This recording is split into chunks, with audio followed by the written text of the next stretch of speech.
G'day guys and welcome back to Supercoach with DR. Thanks very much for tuning in again. As we all know, all the talk at this time of the year is which players are ready to take the next step and considerably improve their Supercoach scoring output, otherwise known as a breakout contender. So I thought I'd make a quick video today just to talk about, well, what to look for in a breakout contender. What is a breakout contender? I'll talk about some of the things that I look for when selecting a breakout contender. And look, I've had some fails and I've had some wins. We look at someone here like a Jesse Lonigan. I think it was 3 years ago from memory. I pegged him as a real breakout contender, mainly due to the fact that I thought that he's got a really strong body. He'd been working hard in his running in the off season. He was hoping to move into the midfield as more of an inside bull, but for one reason or another, bit of injury, bit of form, it didn't pan out for Jesse, and I'm pretty sure he's not even on a list now. Another one that I had pegged at the start of last year as a real breakout contender, Alex Witherden. Mainly due to the fact that I thought that the new kicking rules would really help to improve his scoring. He's an elite kick, and I assume that he'd take the majority of the kickouts of Brisbane. Another thing I was really impressed with was that I felt he went above and beyond in the off-season to improve some of his deficiencies, and one of that being his running. He hired a running coach, and I'm pretty sure it was, he spent 2 to 3 sessions a week with the running coach trying to improve his running, as he knew that was something he really needed to work on to keep his spot in the side. So that really impressed me. But again, didn't quite work out with Alex. Some success stories, and these are a couple of pretty obvious ones to tell you the truth. Tommy Mitchell, lots of people had him pegged as a potential breakout candidate when he left Sydney and transferred over to the Hawks. He'd already actually shown, the potential to score really well during his time at Sydney, but we all know that Sydney's midfield had some real staples in there for years. Your Kennedys, your McVeys, your Hannabrys, while he was there, your Parkers, and he simply couldn't get the time in the midfield. So when he transferred over to the Hawks, I suppose we knew what potential he had, but given the fact that he was given a lot more responsibility and he was really the main man in their midfield, that really helped him to flourish. And as we all know, he ended up taking it home a Brownlow and became, a really elite scoring mid in the competition. Another obvious one, which I think lots of people would have also had pegged back in the day, was Sam Docherty. So obviously left Brisbane, had a really friendly role, distributing off half back there. He was a younger version of Cade Simpson. We all thought, not we all thought, but many of us thought, he's ready to really take over from Cade now, and he really did manage to do that. The last couple of years, he hasn't managed to stay in the park, but he was a terrific breakout contender and a selection that many of us made. Another one of the favourites that I made going back a few years now was also Matty Crouch. So he's someone that I looked at his history, and I thought, well, I looked at his role, and he was just someone that seemed like he was going to rack up the numbers and rack up the Supercoach points. And luckily enough, he was a terrific selection that I had as well. So look, you win some, you lose some. But hopefully I can help you today on how to select a breakout contender, and just, as I said, maybe a few things just to look for. So the first thing that I'd recommend is to look for any changes, okay? Has the player changed clubs? We've seen some real success stories over the years. When a player's changed clubs, sometimes a new environment, new scenery can be the best thing for a player. And as I said, we've seen multiple examples of that in the past. One of the most important things, and this could be related to changing clubs or someone that's been at the club 2, 3 or more years, has their role in the team changed? Are they getting a more super coach friendly role? Are they getting more opportunity due to, players retiring, players getting older, moving, from the mid to the back line or the forward, for example? Has there been injuries?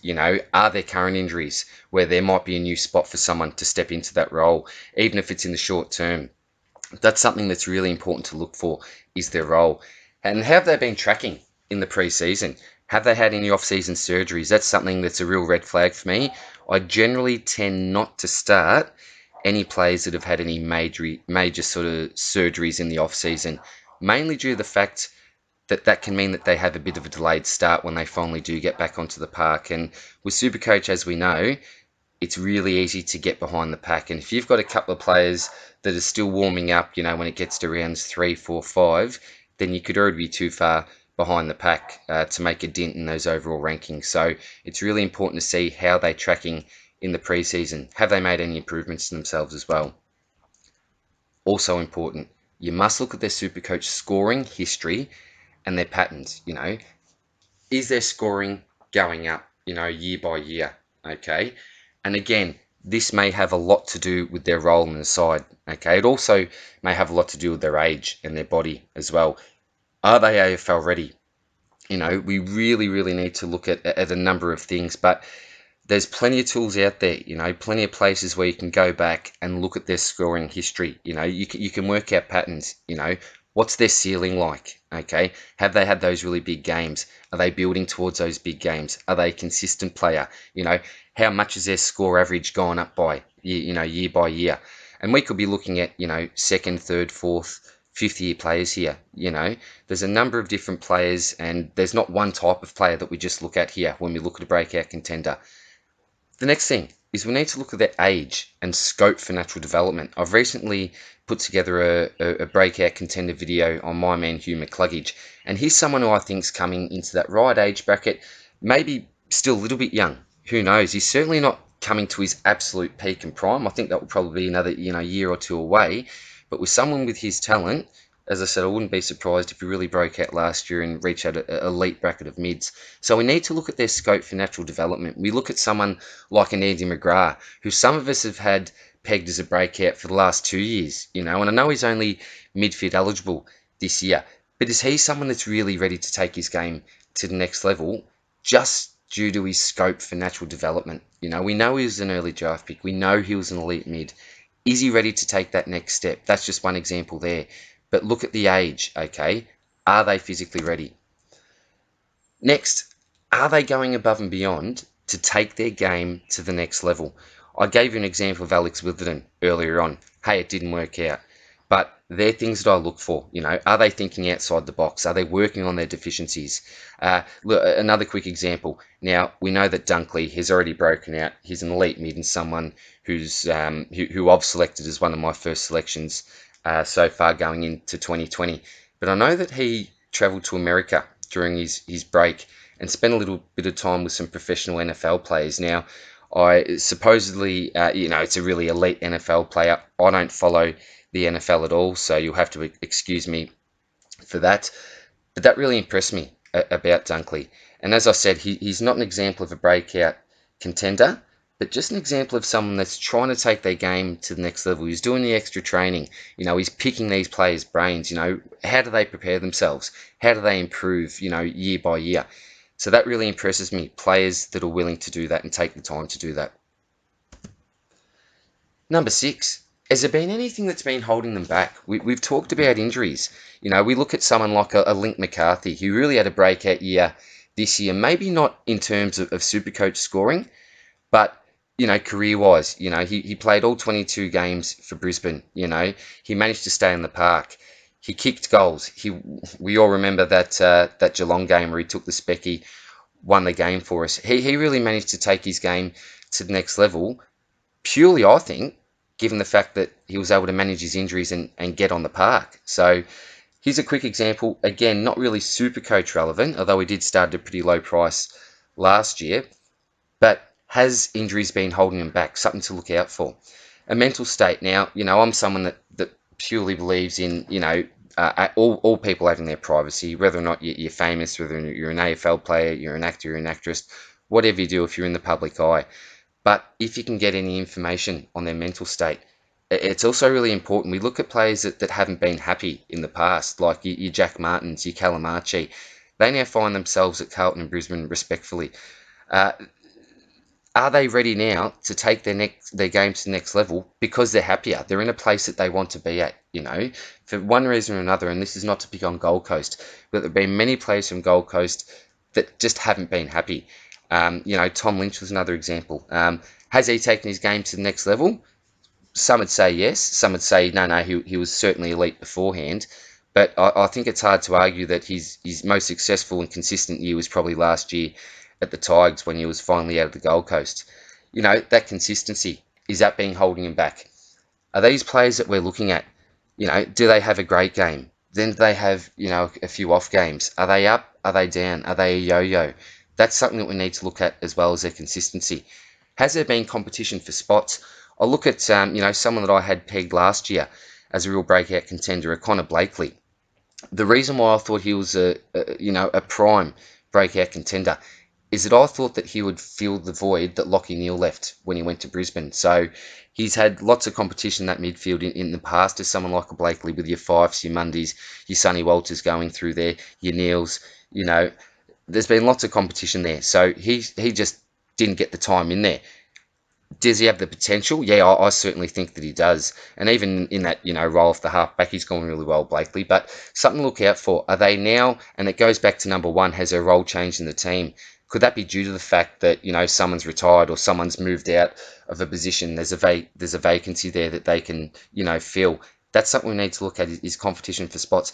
And the last thing, and I've probably touched on this already, but do they have a mature body?